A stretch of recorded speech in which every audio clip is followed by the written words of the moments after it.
حضور نے فرمایا کہ میں قرآن مجید کی ایک ایسی آیت جانتا ہوں، اگر تمہیں معلوم ہو جائے، لوگ اس کو تھام لیں، اس کو پکڑ لیں، تو ان کے لیے وہ آیت کافی ہے۔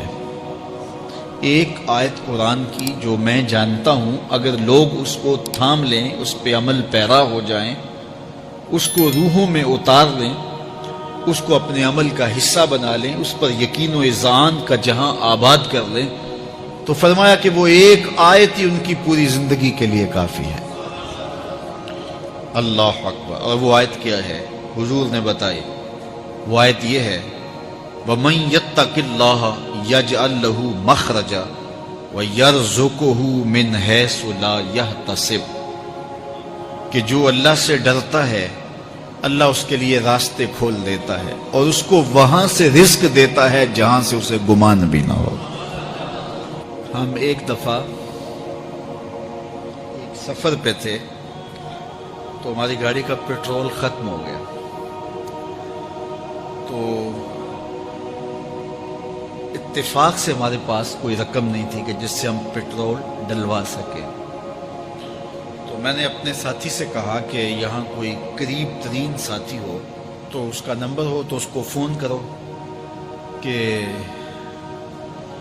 ہمیں تھوڑی سی رقم بھیجے تاکہ ہم گاڑی میں پیٹرول ڈلوا لیں، اور اگر کوئی قریب یاد آ جائے تو ہم اتنا سفر کر سکتے ہیں، 1-8 کلومیٹر۔ تو اچانک ایک ساتھی یاد آ گیا کہ وہ یہ دوسری تیسری روڈ کے اوپر اس کا گھر ہے، تو ہم نے گاڑی ادھر موڑی، تو ابھی اس کے گھر نہیں پہنچے تھے، تو ایک آدمی ہمیں دیکھ کے تو حشاش بشاش ہو گیا، ابھی اس کے گھر نہیں پہنچے تو دیکھ کے تو حشاش بشاش ہو گیا۔ تو ملا، واقفیت بھی تھی، لیکن اتنی زیادہ اس سے جو ہے وہ شناسائی نہیں تھی۔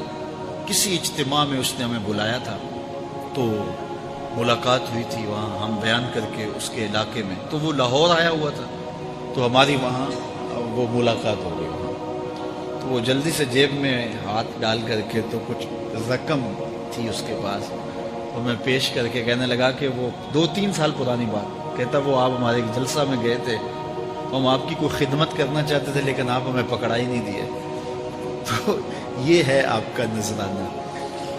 تو ہوتا یہ ہے کہ اگر کوئی نذرانہ پیش کرے تو میں کہتا ہوں کہ نہیں کوئی مسئلہ نہیں، لیکن میں نے کہا ٹھیک ہے لے آؤ، کیونکہ تم خود نہیں آئے ہو، تمہیں کسی نے بھیجا ہے۔ وَيَرْزُقُهُ مِنْ حَيْثُ لَا يَحْتَسِبُ، میرے رب کا وعدہ ہے اگر تم اس پہ بھروسہ کرو تو پھر وہ تمہیں وہاں سے دے گا جہاں سے تمہیں گمان بھی نہیں ہوگا۔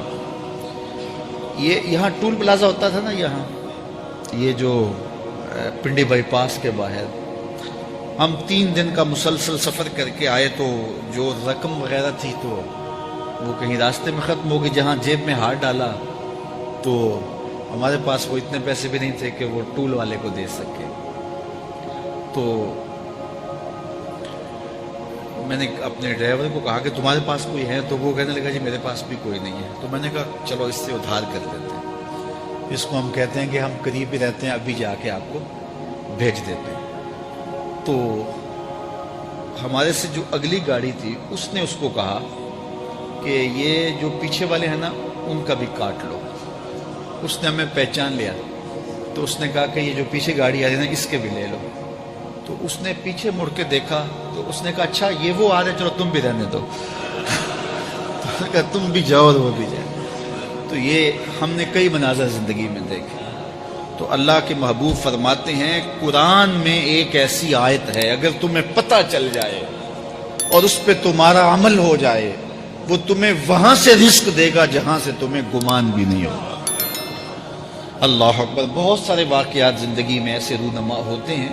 یہ اچانک 2 باتیں میرے ذہن میں آ گئی تو میں نے آپ کے سامنے رکھ دی تاکہ اس سے یقین میں پختگی ہوتی ہے، بالخصوص جو مبلغین ہیں ان کے لیے خاص طور پہ یہ باتیں ہیں۔ بس اس پہ توکل رکھ کے چلتے رہیں، پھر دیکھنا کہ اللہ تمہارے لیے کیسے اسباب مہیا کرتا ہے۔ اور سورہ الطارق میں فرمایا یوم تبلی السرائر فما لہ من قوت ولا ناصر، اس دن سارے راز کھول دیے جائیں اور کوئی طاقت نہیں ہوگی جو ان رازوں کو کھلنے سے روک سکے۔ آج طاقتور کی بات نہیں کھلتی اور کمزور کی بات اچھال دی جاتی ہے، لیکن وہ وقت آنے والا ہے یوم تبل السرائر فما لہ من قوت ولا ناصر، نہ زور کے بل پہ، نہ زر کے بل پہ، نہ کسی اور بل پہ کسی کام کو روکا جا سکے گا، ہر شے تش تش بام ہو جائے گی۔ وہ کتنا سخت دن ہوگا، اے داور حشر میرا نامہ اعمال نہ پوچھ، اس میں کئی پردہ نشینوں کے بھی نام آتے ہیں، تو وہ کتنا سخت دن ہوگا۔ وَحُصِّلَ مَا فِي الصُّدُورِ إِنَّ رَبَّهُمْ بِهِمْ يَوْمَئِذٍ لَخَبِيرٌ، بے شک ان کا رب اس دن ان سے خوب باخبر ہوگا۔ وہ آج بھی باخبر ہے، لیکن آج کئیوں کو یقین نہیں کہ وہ باخبر ہے، لیکن اس دن سب کو یقین ہو جائے گا کہ میرا رب اس سے باخبر ہے۔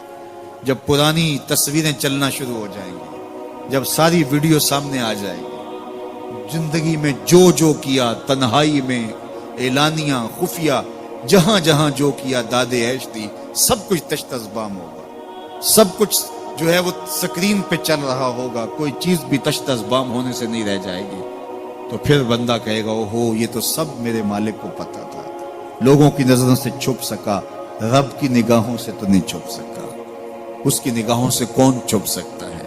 یہ یقین آج اپنی روحوں میں اتار لو، اچھی طرح سے جذب کر لو۔ گناہوں سے بچنے کا اکثیر نسخہ ہے یہ یقین کہ میرا رب مجھے دیکھ رہا ہے۔ یہ یقین جب روح میں جم جائے، خیالوں میں اتر جائے، اعتقاد کا پختہ حصہ بن جائے، پھر بند کوٹھڑی میں بھی جرم نہیں ہو سکتا کہ میرا مالک تو مجھے دیکھ رہا ہے۔ آپ دیکھتے نہیں کہ جب ساتوں دروازے بند کر کے بت کے اوپر موٹا کپڑا ڈال کے زلیخا بولی ہے تلک یوسف اب تو آ جاؤ نا، اب تو کوئی نہیں دیکھ رہا، قال معاذ اللہ، تو جناب یوسف نے کہا میں اللہ کی پناہ میں آتا ہوں۔ اللہ اکبر، تو دروازے بند کر کے لوگوں کی نظروں سے چھپ گئی ہے، اور بے نور آنکھیں رکھنے والے اس پتھر کے بت سے بھی حیا کرتی ہے اور اس پہ بھی پردہ ڈال لیا ہے۔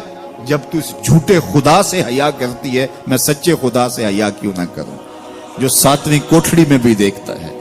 اتنی روشنیاں برسی کہ گناہ کا تصور بھی محال ہے، تو یہ یقین کہ میرا اللہ مجھے دیکھ رہا ہے، یہ انسان کی زندگی میں نظم پیدا کرتا ہے۔ آنے والا موسم ماہ سیام رمضان المبارک، یہ ہماری زندگی کے اندر یہ نور داخل کرتا ہے کہ میرا اللہ دیکھ رہا ہے۔ کڑکتی دھوپ، برستی گرمی، زباں کانٹا، ہونٹ خشک، گلا خشک، دروازہ مکفل، ٹھنڈا پانی دستیاب، لیکن ایک گھونٹ بھی حلق سے نیچے نہیں اتارتے کہ میرا اللہ دیکھ رہا ہے۔ وضو کرتے بھی احتیاط کرتے ہیں کہ میرا اللہ مجھے دیکھ رہا ہے۔